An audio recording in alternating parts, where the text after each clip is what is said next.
Hello à tous, j'espère que vous allez bien. Je fais suite à la vidéo où je vous partageais l'évolution de mon premier trimestre de grossesse. À l'heure où je vous parle, nous sommes en octobre. J'en suis à 3 jours tout pile du terme, à 3 jours de l'accouchement. J'avais prévu de faire une vidéo par trimestre et puis finalement, je n'ai pas pris le temps. Donc, je vous propose dans cette vidéo de vous partager les 6 derniers mois d'une seule traite, d'un coup. Pour vous rappeler le contexte, le début de ma grossesse était mi-janvier. Donc, dans la précédente vidéo, je vous évoquais les mois de février, mars et avril. Et là, tout simplement, je vais continuer là où je m'étais arrêtée et vous parler des mois de mai, juin, juillet, août, septembre et octobre. Alors, pour rappel, le but est toujours le même, c'est du partage d'informations. C'est un plaisir pour moi que de pouvoir partager mon expérience. Si vous avez vu ma précédente vidéo, vous connaissez les motivations qui m'ont poussé à tourner cette vidéo. Je ne suis pas une grande habituée de YouTube, mais voilà, moi-même étant dans le contexte débutante il y a encore quelques mois de future maman, je me suis vite aperçue que j'avais énormément besoin de recueillir beaucoup d'informations, beaucoup d'expériences, que ce soit sur Internet, que ce soit auprès de mes proches, de ma famille, etc. Donc du coup, je me suis dit, pourquoi pas moi aussi partager la mienne, réunir toutes ces informations, et si ça peut être bénéfique pour certaines d'entre vous, eh bien tant mieux. Donc ce que je vous propose, c'est de commencer déjà par vous parler des choses qui n'ont absolument pas changé pendant ces 6 derniers mois de grossesse. Je vais commencer par ça. Et puis ensuite, mois par mois, de mai à octobre, je vais vous raconter un petit peu plus en détail les choses que je pense être assez intéressantes pour pouvoir partager tout cela avec vous. Alors, concernant les choses qui n'ont pas changé au cours de ces 6 derniers mois, je vais commencer par vous évoquer la pratique de mon activité physique. En effet, depuis le mois de mai jusqu'à encore aujourd'hui, c'est exactement la même, c'est de la marche rapide. Pour vous rappeler le contexte, dans ma précédente vidéo, celle qui racontait les 3 premiers mois, je vous expliquais que mon activité physique quotidienne, habituelle, n'avait pas forcément vraiment changé. Je continuais mes petits trainings muscu, mes petits circuits. Je continuais également la course, alors à plus ou moindre mesure, en gardant un certain rythme, selon ma motivation, selon mes envies, etc. Comme je vous le disais, je ne me force jamais. Pour moi, ça restait toujours un plaisir. Mais en effet, à partir de 4 mois et des poussières, j'ai totalement arrêté la course. J'ai totalement arrêté la muscu tout simplement parce que je ne le sentais plus. J'en avais plus envie. Je sentais mon bidou qui commençait à peser, les positions qui n'étaient pas forcément les mêmes. J'étais moins à l'aise. Donc, j'ai arrêté à ce niveau-là. En revanche, je n'ai pas arrêté définitivement. Ça, c'est impossible. Sinon, j'aurais été vraiment malheureuse. J'ai transformé ça. Je me suis adaptée à mon état, à mes envies, à ma motivation. Et du coup, j'ai marché. Alors, juste pour information, ce que je vous dis, c'est moi ce que j'ai ressenti, d'accord? Chacune est différente par rapport à l'effort. Il y en a qui vont pouvoir aller bien plus loin dans leur grossesse à faire de la musculation, du run, etc. Il y en a qui ne pourront certainement pas faire tous ces efforts physiques-là au-delà d'un certain seuil. Donc, une fois de plus, je vous partage la chose comme moi je l'ai vécu, comme moi je l'ai ressenti. Je ne suis pas en train de vous dire faites ci ou bien ne faites pas ça, pas du tout. Vraiment, le maître mot, la maître phrase, c'est écoutez-vous et tout ira bien. Voilà. Donc moi, personnellement, depuis le mois de mai, je marche. Je marche chaque jour entre 1 heure et 1 heure et demie, parfois 2 heures. On a eu de la chance, il a fait super super beau ces derniers mois. Et en plus, à la sortie du confinement, c'était un réel plaisir que de respirer le grand air. Je dis j'avais parce que j'ai déménagé, mais j'avais la chance d'avoir une forêt à côté de chez moi. Donc voilà, vraiment depuis le mois de mai, il n'y a pas un jour qui s'est passé sans que je marche au moins 1 heure par jour. Donc ça me faisait prendre l'air, ça me faisait rester active. Et du coup, voilà, ça fait partie des choses qui n'ont pas changé. Et je pense sincèrement que cette marche quotidienne m'a aidée sur plusieurs points. Déjà, ça a limité au niveau de la prise de poids. Là, à l'heure où je vous parle, j'ai dû prendre entre 7 et 8 kilos, donc c'est pas énorme. Je pense que cette activité quotidienne y a contribué. Et surtout, je pense que ça m'a permis de ne pas faire de rétention d'eau. Parce que le fait de rester active au niveau des jambes, de la voûte plantaire, de la circulation du sang, etc., à mon avis, ça a largement participé au fait que je sois restée en forme. Donc ça, c'est concernant mon activité physique. Là, en ce qui concerne les autres critères qui n'ont pas changé, les autres points qui n'ont pas changé pendant ces 6 derniers mois, c'est les massages. J'ai la chance d'avoir un chéri qui est vraiment adorable et tous les soirs, j'ai entre une demi-heure et 1 heure de massage, que ce soit au niveau des jambes et bien évidemment au niveau du ventre.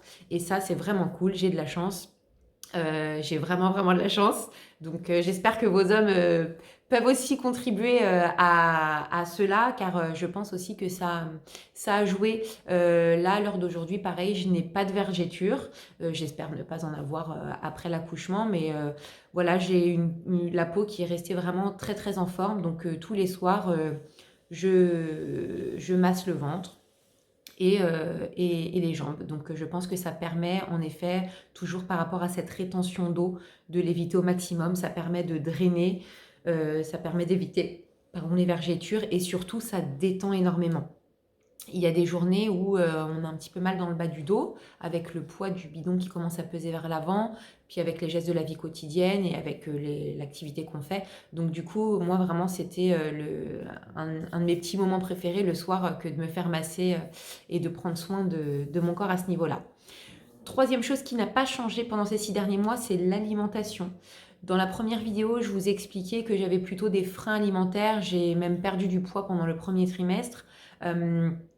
C'est toujours plus ou moins la même chose. Je parle au niveau des freins alimentaires, c'est-à-dire que je n'ai pas eu d'envie particulière, mais plutôt des non-envies, si on peut appeler ça comme ça.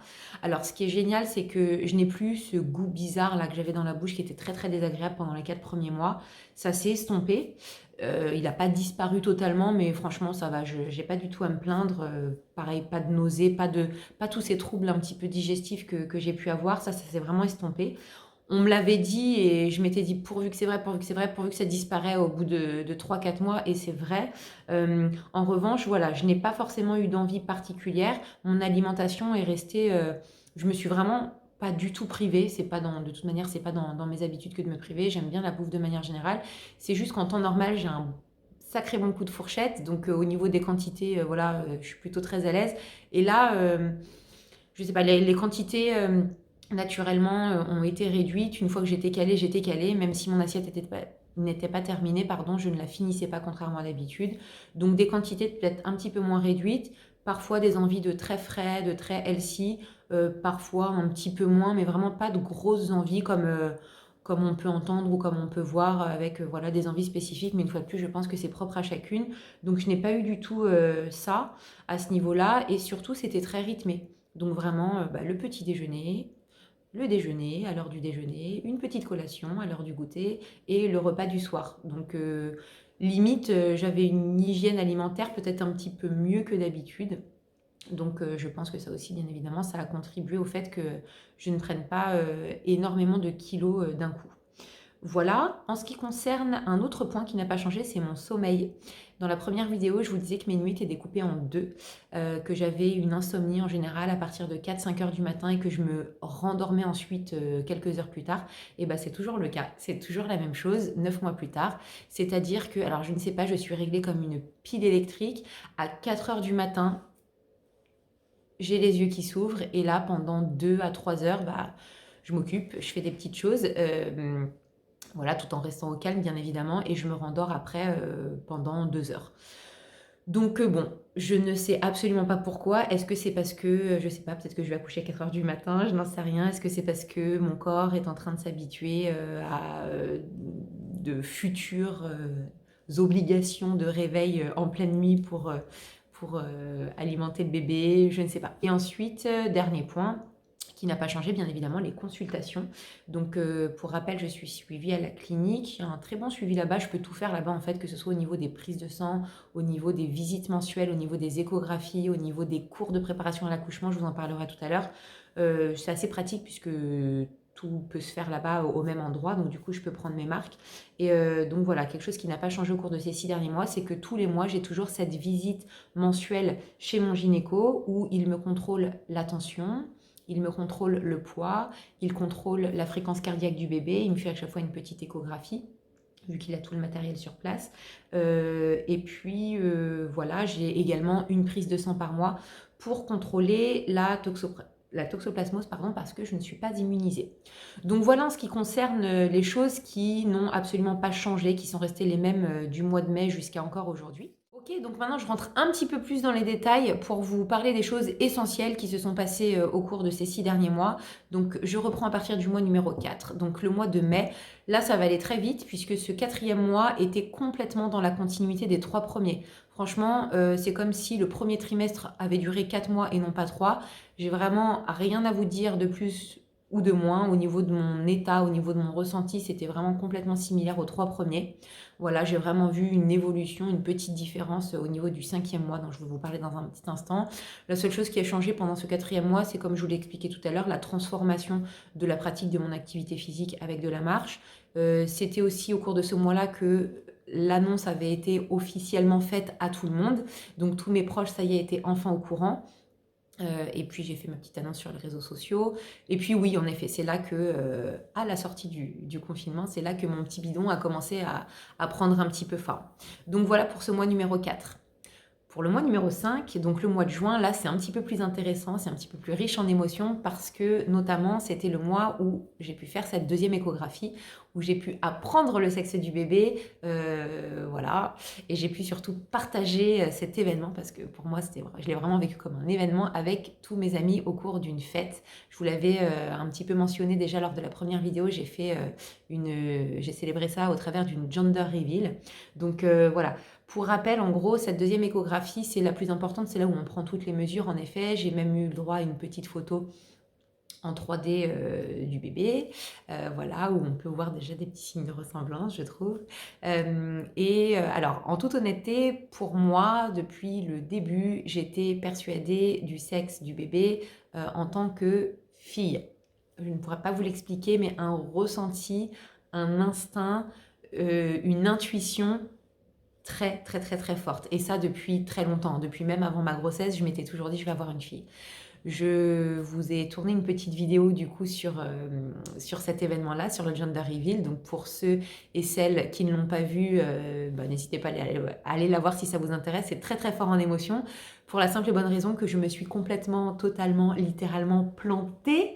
Ce n'est pas du tout une fille, c'est un petit garçon que j'attends. Donc désolée, je vous spoil un petit peu pour ceux qui n'avaient pas encore vu la vidéo. Mais bref, tout ça pour vous dire que lors de cette deuxième échographie, en effet, j'ai demandé au médecin de ne pas m'en dire davantage et de marquer ça sur un papier. Et 3 jours plus tard, j'ai organisé la fête avec tous mes amis. Ils ont quasiment tous pu répondre présent. C'était super important pour moi. On était ravis avec mon copain de pouvoir partager cette nouvelle avec eux, à tel point que moi, j'aurais pu savoir le sexe au moins 1 mois et demi à l'avance, avant cette date. Et je me suis retenue tout simplement parce que je crois que j'aurais pu le savoir au bout du 3e mois. Et on était vraiment en plein confinement à cette époque-là, et mon conjoint n'était pas du tout autorisé à venir avec moi lors des consultations. Donc lorsque le médecin m'a dit bah, écoutez, moi je sais, j'ai vu ce que j'avais à voir, est-ce que vous voulez que je vous le dise ou pas? Je lui ai dit bah, écoutez, non, je vais attendre la prochaine visite qui sera du coup la visite de la deuxième grosse échographie, et du coup je partagerai ça avec mon conjoint. Donc voilà, je me suis retenue un petit peu pendant 1 mois, mais c'était vraiment très naturel pour moi, c'était avec un grand plaisir. Et finalement, au bout d'1 mois, j'aurais pu le savoir lors de l'écho, mais 3 jours plus tard, j'avais décidé de faire cette fameuse fête pour le partager avec les amis. Donc je me suis dit bon voilà, je suis pas à 3 jours près, on va garder ça bien au chaud et on va le découvrir et partager ce super moment tant attendu avec tout le monde. Parce qu'une seule envie, c'était vraiment de pouvoir exploser à ce niveau-là et d'être entourée de mes proches. Donc du coup, c'était une super fête. Donc voilà, le gynéco, il a marqué le sexe du bébé sur un petit papier. Dès que je l'ai eu, j'avais 3 jours à attendre, donc je n'ai pas caché l'enveloppe sous mon oreiller. Je me suis vite empressée de l'amener au magasin de décoration. Je l'ai donné à la dame qui était en charge de mettre les confettis de la bonne couleur dans un ballon qu'on a explosé du coup lors de la fête après avec les amis. Donc voilà pour cette écho. Lors de cette échographie, j'ai aussi appris du coup le poids du bébé. Voilà, qui faisait à l'époque 500 grammes. Donc le gynéco m'a dit qu'a priori c'était un bébé plutôt dodu. Voilà, que vous dire de plus? Oui, pendant ce 5e mois, donc au mois de juin, on m'a prescrit vous savez, la prise de sang pour le diabète gestationnel, je crois que ça s'appelle comme ça. Donc c'est pas super agréable. Bon, après, ça reste que des prises de sang, mais elles sont quand même au nombre de 3. Il faut quand même rester 2 heures sur place au laboratoire. Donc voilà, bon, j'ai eu la chance que ce test soit négatif, mais en gros, ce qui se passe, c'est que vous devez aller à jeun au laboratoire, on vous fait une première prise de sang, ensuite on vous fait boire un liquide extrêmement sucré, qui n'est pas forcément très très goûtu, voilà. 1 heure plus tard, on vous reprend une prise de sang pour voir le taux de glycémie, si je ne me trompe pas. Et de nouveau, 1 heure plus tard, on vous refait une prise de sang. Donc voilà, 3 prises de sang, 2 heures où on reste au labo. Le goût est assez dégoûtant, mais bon, voilà, le résultat était négatif, donc tant mieux. C'est également au cours de ce 5e mois que j'ai commencé les cours de préparation à l'accouchement. Alors, les cours de préparation à l'accouchement, il faut savoir qu'ils sont en général au nombre de 7. Ils sont pris en charge par la sécurité sociale. Alors, de mémoire, il y a, ça dépend un petit peu hein, de certains cabinets, de certaines cliniques, etc. Donc, moi, une fois de plus, je l'ai fait à ma clinique. Donc, moi, les 7 que j'ai choisis, c'était en gros la respiration, les conditions de travail et de mise en urgence, en gros, comment détecter quand savoir quand aller à la maternité, les suites de couches, un cours sur l'allaitement, un cours sur la relaxation. Voilà, bon, il y a différents types de cours, ils sont au nombre de 7. Et puis voilà, c'est très intéressant de les faire. Donc moi, je prenais mes petites notes. C'est également au cours de ce 5e mois que je me suis permise de m'inscrire à 3 maternités différentes. Alors, je beaucoup longuement hésité sur le lieu de mon accouchement. La logique aurait voulu qu'instinctivement, je me prenne pas du tout la tête à ce niveau-là et que je reste dans la clinique tout simplement où je suis suivie depuis le début. Et c'est ce qui se passe, c'est là où je vais accoucher. Mais je vous avoue que à l'approche du 3e trimestre, on commence un petit peu à appréhender un petit peu à ce niveau-là et on se renseigne un petit peu et on entend tout et son contraire. Et ça, c'est un petit peu... C'est très relou en fait. Alors ce qui est cool, c'est qu'il y a les copines, les amis d'amis qui, machin, ou bien même sur les forums, sur Internet, bref, il y a tout le monde qui partage un peu ses expériences et ses avis en disant voilà, je vous recommande absolument d'aller dans cette clinique ou dans cette maternité. Et puis il y en a d'autres qui me disent non, surtout pas, voilà, là, ils font trop d'épisio, ils font trop de césariennes, etc. Donc je remercie encore les personnes qui m'ont partagé leur expérience, puisqu'en plus, la plupart du temps, c'est moi qui leur demandais leur avis. Donc voilà, je les ai recueillis et grand bien me fasse. Mais c'est très difficile, du coup, après, de se positionner parce que pour n'importe quelle maternité, il y aura du positif comme du négatif. En fait, tout dépend simplement de l'expérience de chacune. Chaque accouchement est différent, chaque femme est différente, chaque équipe de sage-femme, de gynéco, voilà, d'anesthésie sur laquelle on tombe le jour J est différente.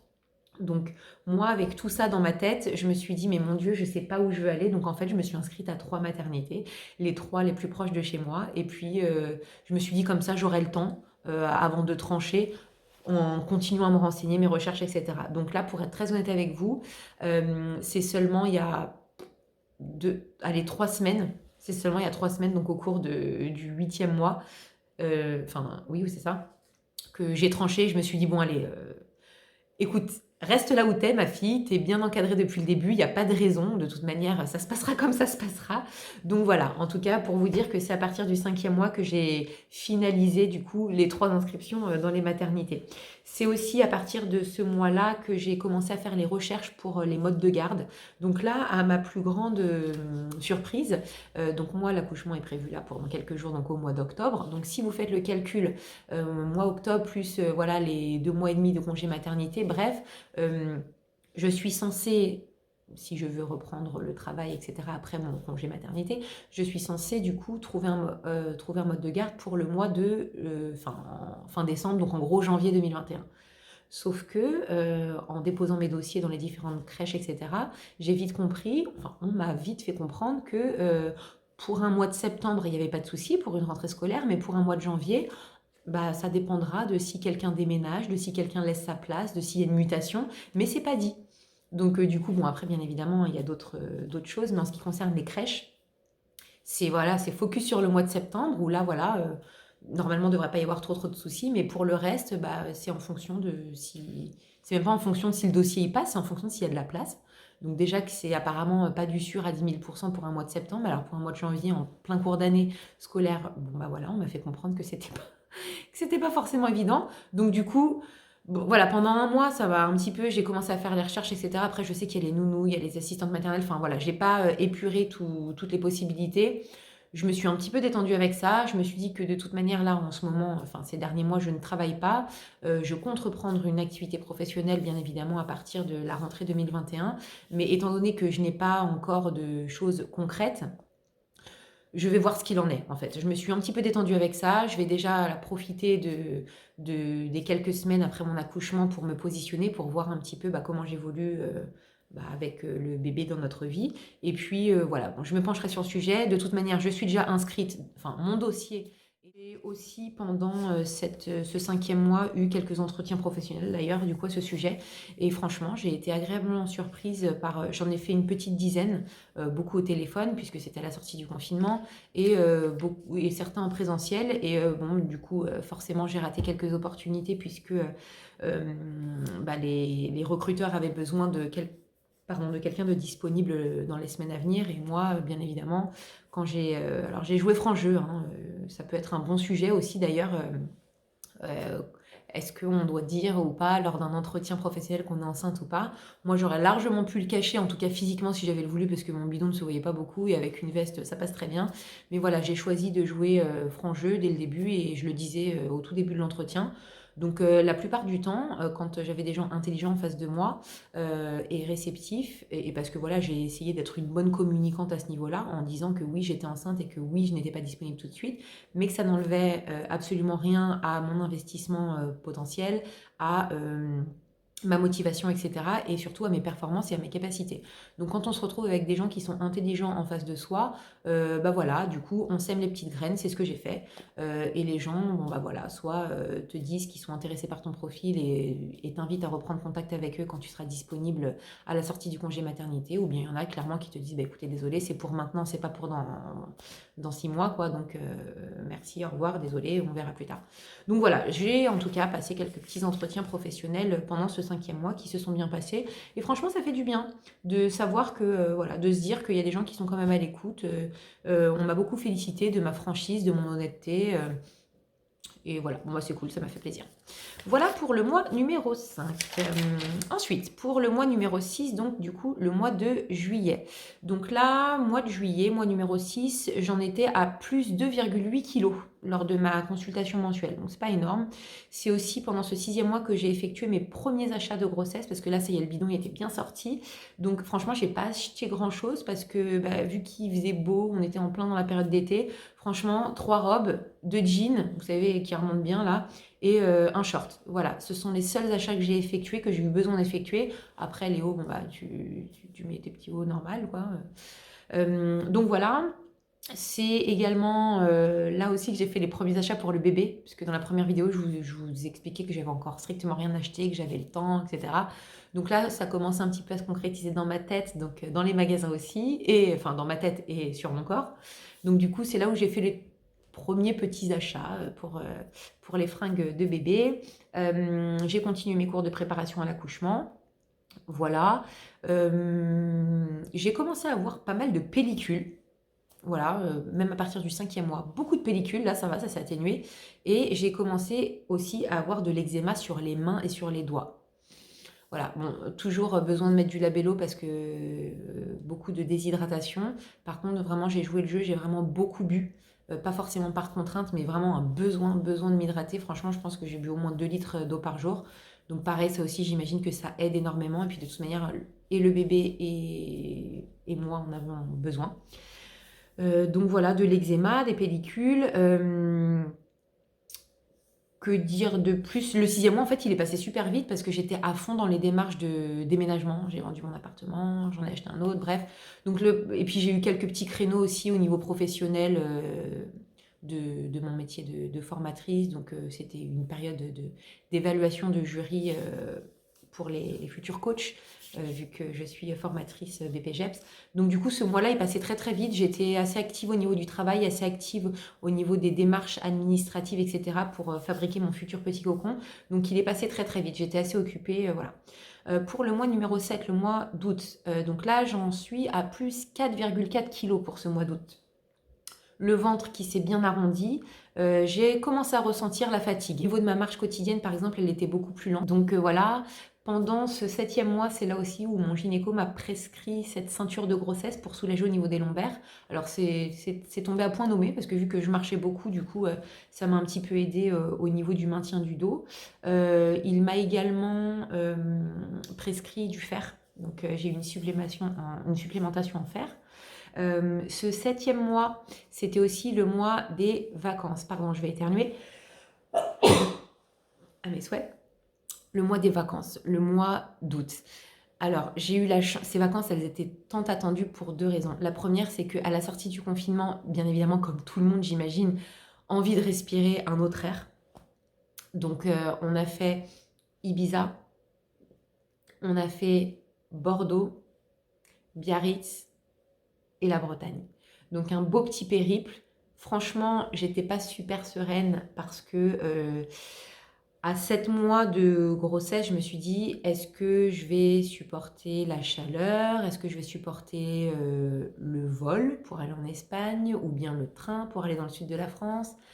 Est-ce que je vais pouvoir faire quelque chose de ces vacances ou bien rester sur un transat à pas faire grand-chose? Bref, j'étais pas forcément sereine, mais je les attendais tellement que je me suis dit, bon, il n'y a pas de raison, jusqu'ici je me sens bien, je me suis toujours bien sentie, donc on y va, hein, sinon après on ne fait plus rien. Et puis dans le pire des cas, bah, je rentrerai plus tôt. Et puis vraiment, une fois de plus, avec ce confinement, j'avais vraiment trop envie de bouger.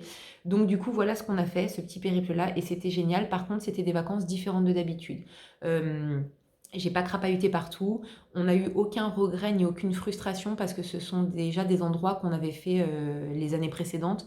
Donc en termes de visite, pas de frustration de se dire ah mince j'ai pas fait cette plage là, oh mince je suis restée toute la journée à chiller sur le transat de la piscine ou tiens mince je suis pas allée en ville faire ce petit marché ou quoi que ce soit. Non franchement c'était des vacances vraiment complètement chill et c'était fait pour ça. Je savais que mon état n'allait pas me permettre de faire grand chose de plus. Je me suis évidemment bien protégée du soleil en restant toujours à l'ombre et dans le pire des cas j'avais une crème indice 50 parce que comme vous le savez le soleil n'est pas le meilleur ami des femmes enceintes au niveau du masque de grossesse, etc. Donc voilà, ça c'était vraiment génial, vraiment vacances tranquilles, en mode chill. Ensuite, que vous dire de plus? Oui, au niveau physique, c'est à partir de ce 7e mois que vous savez la ligne sur le ventre là, qui passe du bas du nombril jusqu'en haut du nombril. Je ne sais plus comment elle s'appelle cette ligne-là. Elle est apparue. Donc moi, elle est apparue d'abord en bas, une petite ligne marron. Voilà. C'est aussi lors de ce mois-là que vraiment j'ai bien senti le bébé qui bouge. Déjà le mois précédent, je commençais à sentir, mais voilà, ça tâtonnait un petit peu. Là, vraiment, c'était des vrais coups. Voilà pour le 7e mois. Ensuite, pour le mois 8, donc le mois de septembre. Donc là, j'en suis à plus 6,8 kg pour le mois de septembre. C'était aussi ce 8e mois, le mois de la 3e échographie. Donc c'est là où j'ai appris que le bébé faisait 2 kg, donc toujours un peu dodu d'après le gynéco. Je n'ai pas eu le droit cette fois-ci à une photo en 3D puisque apparemment le bébé couvrait complètement son visage. Donc le gynéco m'a vraiment appuyé dans tous les sens sur le ventre. Il y a mon copain qui ose à peine toucher mon ventre. Des fois quand je lui dis tiens regarde, touche là, il bouge, tu le sens, etc. Il y va vraiment à tâtons, il a peur de lui faire mal, il n'ose pas trop, etc. Là, quand il a vu le gynéco avec sa machine, oui, vous inquiétez pas, madame, hein, je l'embête un petit peu, c'est pour avoir une petite photo, parce que là, il a les mains devant le visage, hein, vous inquiétez pas. Il y allait vraiment, mais à base de... Enfin voilà, quand ça bougeait énormément, je me suis dit, mon Dieu, le pauvre petit, il est malmené. Mais en fait, pas du tout, parce que lui, il est complètement en train de nager dans de la flotte. Donc je pense qu'il sent pas grand chose. Mais bref, il a gardé les mains sur son visage, donc on n'a pas pu avoir de photo 3D. Bon, c'est pas très grave. Voilà, donc bébé de 2 kg, pressenti 3,5 kg à la naissance. On verra bien. Je vous dirai ça dans quelques jours. Enfin, je le saurai dans quelques jours. Ensuite, il m'a prescrit aussi un prélèvement vaginal. Apparemment, c'est la démarche à faire à l'approche du terme pour voir s'il n'y a pas d'infection, etc. C'est des choses qu'ils ont besoin de savoir pour le jour de l'accouchement. Et voilà, toujours je continue un petit peu dans le contexte médical, c'est là où j'ai eu le rendez-vous avec l'anesthésiste. Donc voilà, il t'explique un petit peu ce que c'est que la péridurale, il te demande si tu la veux, il t'explique les risques, etc. Donc voilà, donc moi oui, il n'y a pas de souci, je la veux bien, si je peux l'avoir, je la veux. C'est également le mois, le 8e mois où j'ai commencé ma liste de naissance. Voilà, à la base, je pensais pas forcément en faire une, je trouve ça un petit peu délicat. Après, c'est propre à chacun, il n'y a pas de souci. Mais après, c'est vrai que ça peut être utile pour les proches et les amis qui ont envie de se faire un petit cadeau, une petite participation et qui n'ont pas forcément les idées ou qui veulent pas tomber à côté. C'est vrai que c'est, euh, c'est assez pratique. Donc moi, c'est ma sœur qui m'a poussée à la faire et bon, je pense qu'elle a eu raison. Mais après, j'étais un petit peu gênée, je savais pas trop comment la diffuser. Est-ce que je la diffuse sur les réseaux sociaux? Est-ce que je l'envoie individuellement et personnellement aux gens? Mais j'ai pas osé faire ça parce que du coup, je sais pas, je trouvais que ça faisait, voilà, tiens, je t'envoie ma liste, fais-en quelque chose. Donc voilà, j'ai traîné à la faire pendant, franchement, elle a été finie là il y a pas longtemps. Voilà, j'étais pas forcément convaincue du principe, mais bon, voilà, je sais qu'en tout cas que ça en a aidé certains qui avaient envie de nous faire plaisir pour célébrer l'arrivée de ce utile. Donc voilà, au niveau achat, bah, normalement j'ai tout. À ce 8e mois-là, oui, j'avais tout. Franchement, il me restait quelques bricoles à avoir, mais au niveau matériel, on s'est équipé de quasiment tout. Donc on a pris le temps de flairer, de comparer les avis sur internet, de se déplacer en boutique, voilà, de parler avec les vendeurs, les vendeuses, les professionnels, etc. Je vous parle de tout ce qui est poussette, cosy, siège auto, blablabli, blablabla. Donc bref, on est bien équipé au cours de ce mois numéro 8. Je n'ai pas encore fait ma valise de maternité au cours de ce mois-ci. Je ne l'ai pas encore faite. Mon copain m'a un petit peu poussé en me disant, tu sais, ça peut arriver. Parce qu'on dit souvent qu'à à partir du 8e mois, bah, le dernier mois qui reste, en fait, le bébé peut arriver à tout moment. Et c'est certainement vrai. Mais voilà, moi, concrètement, j'ai pas eu envie de la faire tout de suite. Donc, j'ai retardé. Puis en plus, j'avais pas encore bien emménagé. Et c'est surtout que ce mois de septembre, il a été super, super stressant. Parce que au niveau de ce déménagement, justement, ça a pas mal traîné du côté administratif, au niveau des banques, au niveau du notaire. Donc moi, vraiment, j'ai eu un stress, mais complet, en me disant, mais mon Dieu, si le bébé, il arrive avant qu'on ait déménagé, ça va être une galère sans nom. La signature était prévue officiellement 20 jours avant l'accouchement. Donc en effet, à tout moment, je peux accoucher avant cette signature. Donc j'étais un peu dans le stress et vraiment, je me suis dit, mais non, je ne ferai pas cette valise tant que je n'aurai pas les pieds dans cet appartement. Je veux accueillir le bébé dans un petit cocon, etc. Donc du coup, voilà, j'ai beaucoup traîné à faire cette valise de maternité. Donc à 8 mois, elle n'était toujours pas prête. J'ai pris le congé pathologique. Voilà, vous savez que le congé maternité, si je ne dis pas de bêtises, c'est 6 semaines avant la date de l'accouchement et 8 semaines après. Et le congé pathologique, vous avez possibilité d'avoir 15 jours en plus avant, etc. Voilà, j'ai pas forcément eu besoin de le demander, on me l'a proposé, j'ai dit oui, voilà. Et enfin, pour terminer, pour clôturer ce 8e mois, j'ai fait le shooting de grossesse. Donc ça, c'était un super moment, je me suis éclatée, c'était génial.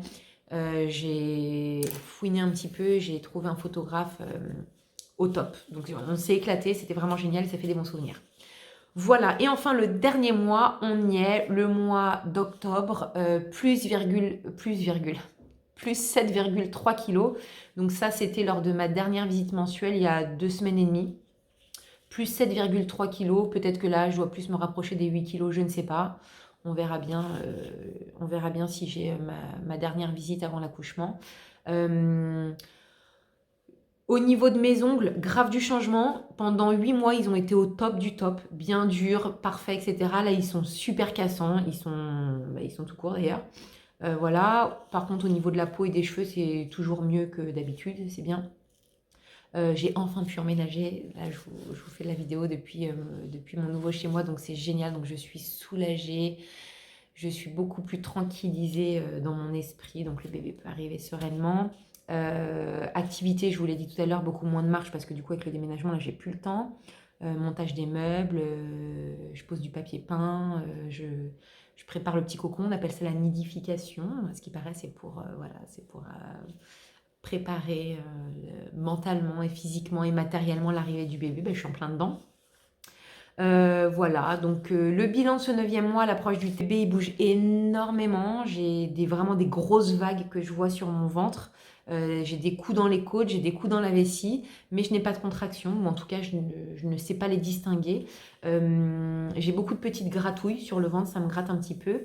La ligne là, elle est bien apparente, la ligne du nombril, là vous savez, elle est bien remontée.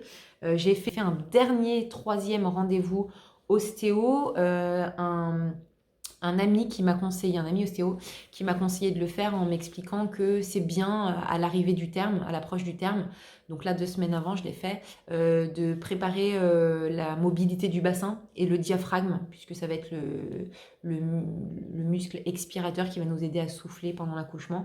Donc voilà, j'ai fait une petite séance de préparation à l'accouchement au niveau ostéo.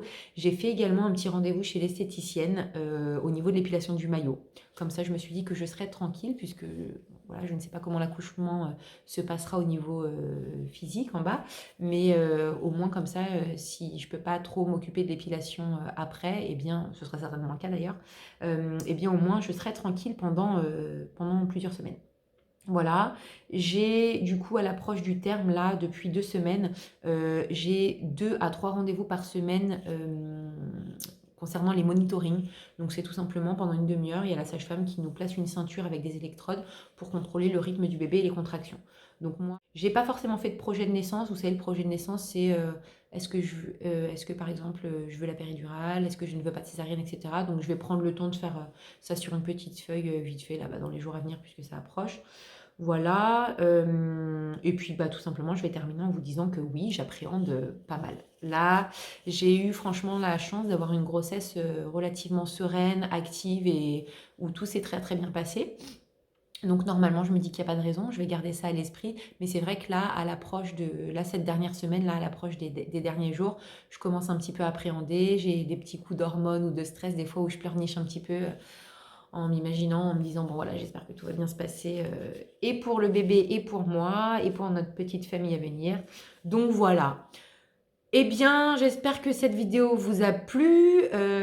J'espère que cette vidéo a pu servir aux futures mamans qui peut-être se posaient des questions, qui avaient envie tout simplement d'avoir un retour d'expérience.